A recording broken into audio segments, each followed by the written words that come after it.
Presentan Tras la Noticia. Saludos amigos y muy buenas tardes. Les habla su amiga Karil Roque.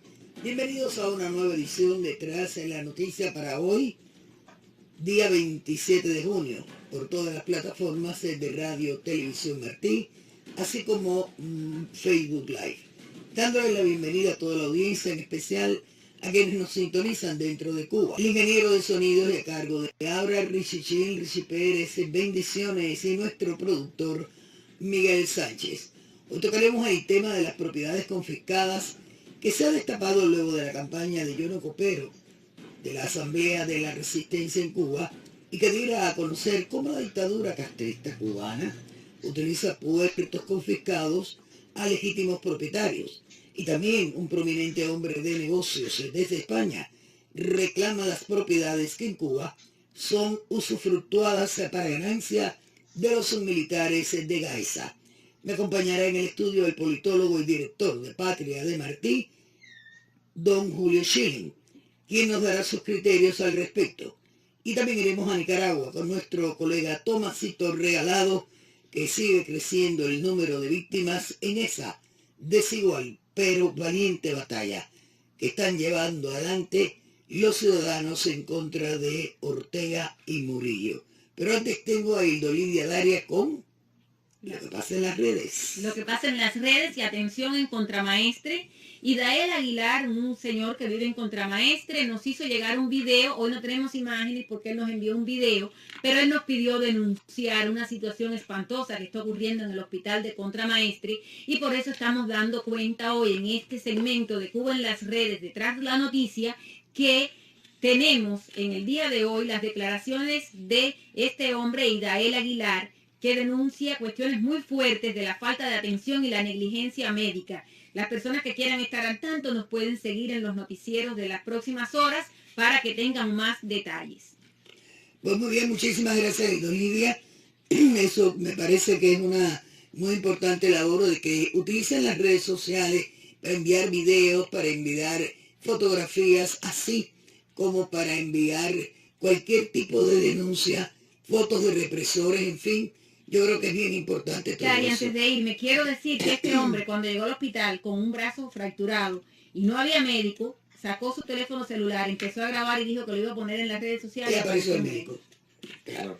Desde luego, ese es el abuso de poder de todos ellos. Bueno, pues muy buenas tardes. Dicho esto ya, y me doy por bien servida porque tengo a mi lado a mi politólogo preferido.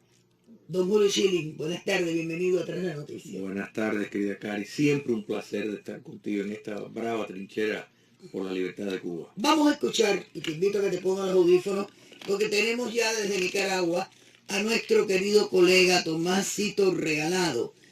Tomasito, indudablemente la situación se ha empeorado, pero bueno, hay 8 senadores de Estados Unidos que han presentado una propuesta de resolución en la que habilitan al presidente Donald Trump para aplicar sanciones individuales a funcionarios de Nicaragua. Pero bien, lo más importante, ¿cómo está la situación ahora en este momento en Nicaragua?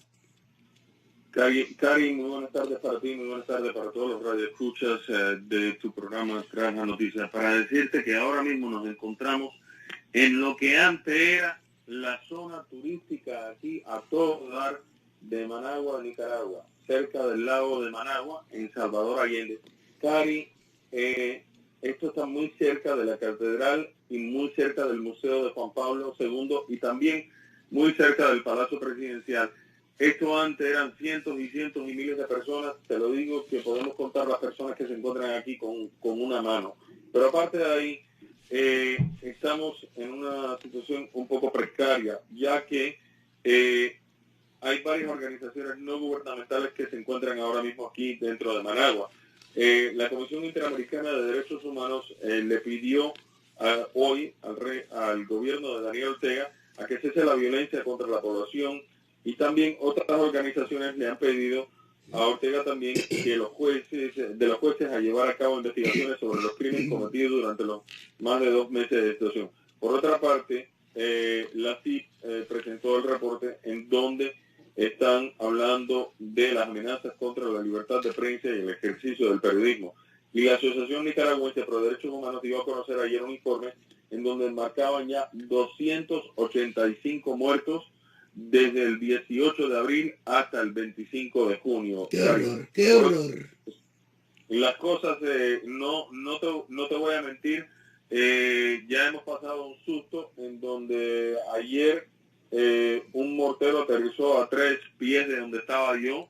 Fuimos a tomar video de los jóvenes que se encuentran protestando allá afuera de la universidad y han usado los adoquines para construir esas paredes y han usado para hacer, porque ellos obviamente no tienen armas de ametralladoras ni nada, usan los morteros estos, pero aparte de eso unen 3 o 4 clavitos con un pedazo de madera y así automáticamente para que los motorizados no puedan pasar cerca de ellos.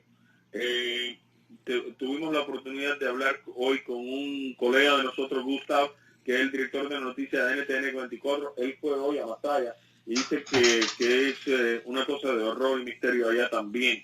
Pero por otro lado, vemos y hablamos con personas que son nicaragüenses americanos que ahora están aquí para tratar de sacar a sus familias y dicen que Granada está bien callado, bien calmado y se espera hoy por la tarde una marcha a las 4 de la tarde, 6 de la tarde, hora de allá de Miami, Cari.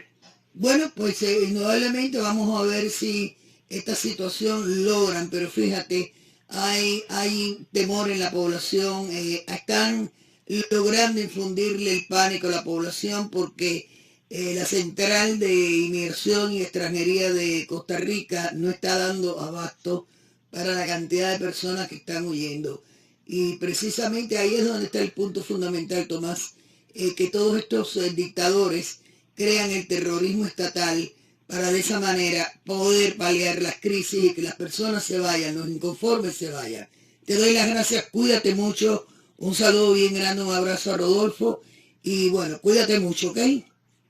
Muchas gracias, Cari, muchas gracias a todos los que están allá. Un abrazo para todos. Bien. A ver, Julio, la Asamblea para la Resistencia llevó adelante una campaña que tú la conoces perfectamente bien, donde indudablemente pedía que no se fuera en cruceros a la isla. Claro que no se fuera en cruceros porque es, yo digo que una de las formas más despreciables, vamos a decirlo francamente. Y que me perdone el que haya ido, pero atravesar esos mares con un mojito en la mano, oyendo música cubana, y aquí no ha pasado nada. Pero salta la liebre con que hay puertos que tenían sus dueños. Yo pensé también que los puertos en Cuba eran estatales, pero no, tenían sus propios dueños. Nuestra nueva generación, esta que nos está escuchando, cree que estas propiedades fueron confiscadas en represalia a acciones que tomó el gobierno de Estados Unidos. Y yo quiero refrescar un poquito la memoria a todo el que está oyendo en este momento tras la noticia. Poco después de la medianoche del año nuevo del 58, cuando Fidel Castro se encaramó en el poder y no lo soltó hasta que murió, se creó el Ministerio de Recuperación de Bienes Malversados. Año 1959. Y comenzaron las expropiaciones de bienes que estaban en manos de particulares. Todavía no había habido ni rompimiento, ni distanciamiento, ni nada. Fue el Departamento de Recuperación de Bienes Malversados. O sea, desde el primer momento que ese proyecto fatídico, que lleva 60 años en el poder, llegó, pues todo lo que hizo fue robar, robar y robar. 6.000 propiedades fueron confiscadas a norteamericanos. Ingenios, refinerías de petróleo, minas, plantaciones, embotelladoras, cuentas corrientes, hoteles, edificios, empresas como la Exxon, Coca-Cola, Chase Bank, el Hilton, todo eso antes de que Estados Unidos tuviera el primer encontronazo con la tiranía castrista. Adelante, Julio.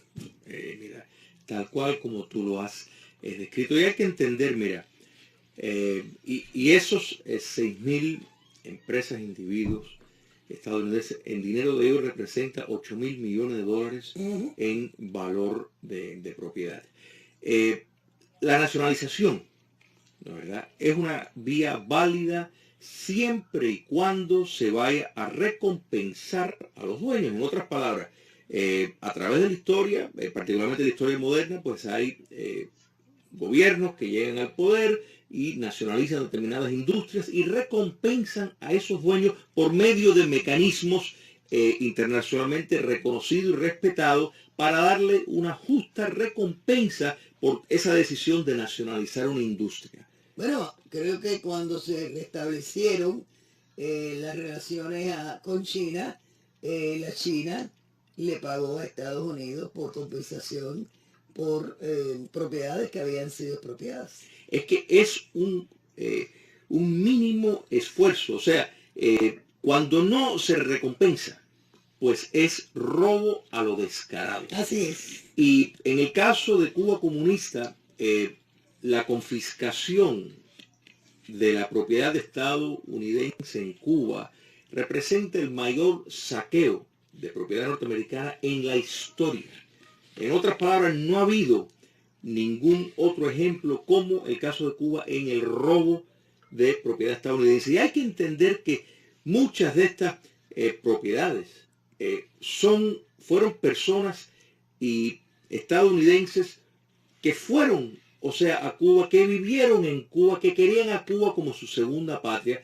Yo tuve el privilegio de conocer, en Cuba, muchos de ellos. Sí, yo tuve el privilegio de precisamente en esa campaña que me parece formidable, de Todos por una Cuba libre, de hacer este tipo de campaña de concienciación sobre los cruceros de familiares de esos dos dueños, y uno de ellos era familiar estadounidense, y ellos amaban a Cuba. Casi te puedo decir que se habían encariñado con Cuba hasta más que su propio país.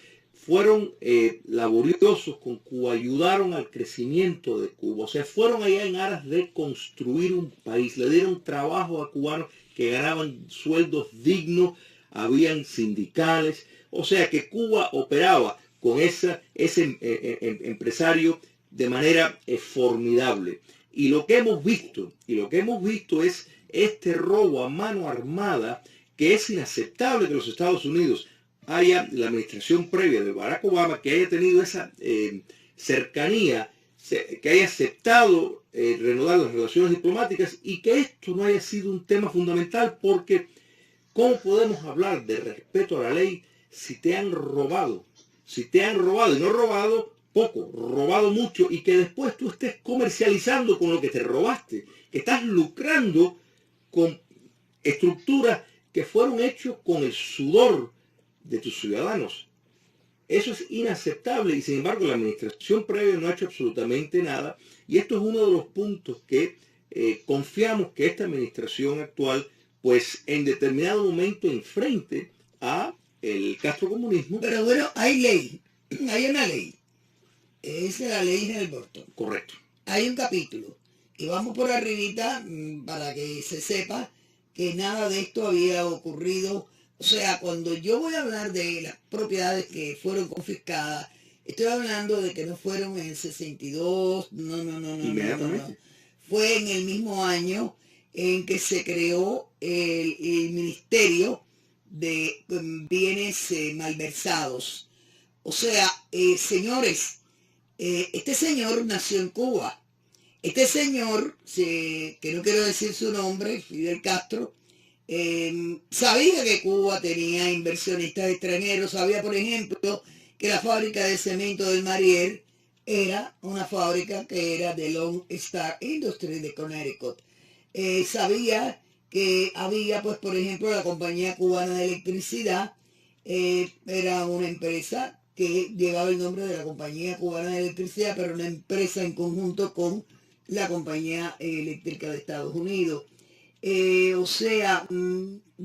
Pertenecía a la AT&T. O sea, habían también bancos como el Banco Poderoso, el Chase, bancos que eran de cubanos y que eran de norteamericanos también, grandes empresas azucareras.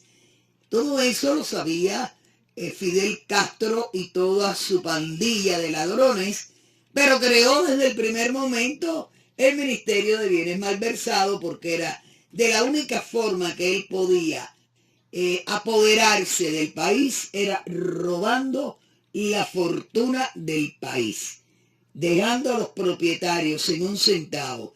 Y reitero, año 1959. Mira, ninguna de Se me olvidó la Colgate, Palmolive. Es que son tantas. Y hay que destacar que esas empresas, o sea, cuando digo que la mayor parte de sus empleados eran cubanos, no me refiero solo a empleados en obras manuales, me refiero a la estructura corporativa. Estaba dirigida por cubanos. Totalmente. O sea, los que llevaban esas empresas eran cubanos educados en universidades cubanas, muchos de ellos de estructuras de familias humildes que crecieron a través del sistema de educación cubano, que era abierto a todos, y precisamente muchas de estas empresas estadounidenses preferían ir a Cuba incluso antes de traer un producto a los Estados Unidos, simplemente porque Cuba era un lugar ideal y déjame decirte, los Estados Unidos no han sido los únicos, los británicos, los franceses vieron en Cuba, primero por la calidad del capital humano, segundo, por supuesto, por su clima, la calidad de vida, por su vía de comunicaciones, que Cuba tenía, es uno de los países con mayor facilitación per cápita de trenes y de carreteras en el año 58. Entonces, muchos países preferían primero llevar el negocio a Cuba para ver cómo funcionaba por todas las condiciones que Cuba y los cubanos de 1958 reunían. Entonces los Estados Unidos hacían eso y un paréntesis, Cuba no era el país que más inversiones tenía de los Estados Unidos. O sea, los cubanos precisamente coexistían con esas empresas y eran empresas cubanas las que subvencionaban el material que necesitaban muchas de esas empresas americanas que eran, de nuevo, repito, dirigidas por cubanos que tenían relaciones muy buenas, porque Cuba reunía esas condiciones socioeconómicas, porque había un mercado lucrativo, porque existían las condiciones. Esto es una realidad. Y tú bien has señalado, esto fue un pretexto, el robo a mano armada fue un pretexto de propaganda y parte del proyecto del comunismo internacional para la subversión en el continente. Cuba era riquísima, había que apoderarse de ella. Mira, yo te puedo decir por experiencia propia. En Cuba, en la televisión, donde yo trabajé, se llevaban los productos que se fabricaban aquí de la Hot Point, los refrigeradores, por ejemplo, los televisores, y se mercadeaban en la televisión cubana. Si a la ama de casa cubana le gustaba, ya por ejemplo, esa compañía sabía que podía gustarle a buena parte de la América Latina. Así mismo es. Lo mismo ocurría con los automóviles. La Chrysler Corporation y la Plymouth tenían su compañía en la calle 25, entre Espada y Hospital. Fíjate que la tengo en mi mente. Ahí estaba la Chrysler y la Plymouth. Al lado estaba la SIDAC, la compañía de financiamiento. Hoy por hoy los cubanos, con este proyecto, están manejando carros que en el año 57, 58 se financiaban a través de la SIDAC en Cuba, donde un cubano pagaba la letra del carro mensualmente. ¿Me están oyendo, mis cubanos nuevecitos? Y los que no son tan nuevecitos también. Esos carros que hoy son almendrones, los podían poseer los cubanos en la isla de Cuba, bajo financiamiento. Entonces todo eso vino la noche y arrasó. Así mismo fue. es que, mira, el consumidor cubano era exigente, era visto como el modelo, incluso, ya todo lo hemos hablado, el televisor de color, ¿por qué se estrena en Cuba ante de otras partes del mundo? Precisamente por el ser cubano un consumidor exigente y por tener tantas alternativas, los medios de comunicación, los teatros, y esto es un fenómeno que heredamos de la colonia. O sea, recordemos que en un momento La Habana tenía más teatro que la ciudad de Nueva York. Por favor. Entonces, todo La vida esto... nocturna de La Habana era envidiada. Creo que solamente podía compararse con la de México. Creo que solamente porque sí, al César lo que es del César, la vida nocturna en la Ciudad de México en aquella época, y la de La Habana pues más o menos estaban ahí pegaditas. Mira, y lo que es increíble es cómo al final del día vimos que las mejores casas se les repartieron todos esos que asaltaron el poder, esos llamados revolucionarios que vinieron con el discurso de la igualación, cuando lo primero que hicieron es, bueno, ellos buscar sus prebendas, sus privilegios y establecer un sistema de clases donde ellos estaban en una casta con absolutos privilegios. Hoy vemos las Fuerzas Armadas castristas manejando la economía con un cuento de cuentapropismo que no es nada más que no existe licencia para entretener a las personas. Por supuesto. La licencia es sencillamente una forma de decirle al mundo, bueno, mira, los cubanos pueden tener negocios, lo que pasa es que no son productivos en los negocios. Quiero compartir este cable contigo de F, muy interesante. El neurocirujano cubano-estadounidense Javier García Bengochea ha presentado en un tribunal federal de Estados Unidos una demanda contra una empresa china por construir en una propiedad que dice que le fue expropiada a su familia por el gobierno en el año 59. La demanda civil es por 6.5 millones de euros y fue presentada en Jacksonville. Qué pena que nos tenemos que ir, pero vamos a seguir conversando de este tema porque ahora Díaz-Canel anda enloquecido buscando inversionistas extranjeros para seguir robando lo que ya robaron. Bueno, los dejo con el boletín de noticias. Mantenga la sintonía con Radio Martí. Gracias a la producción y mañana vamos con más Tras la Noticia. Gracias. Somos Martí. El mundo de la información para toda Cuba, las 24 horas del día. Somos Martí por nuestras frecuencias de onda corta, por los 1180 AM, por Televisión Martí y por martinoticias.com para el resto del mundo.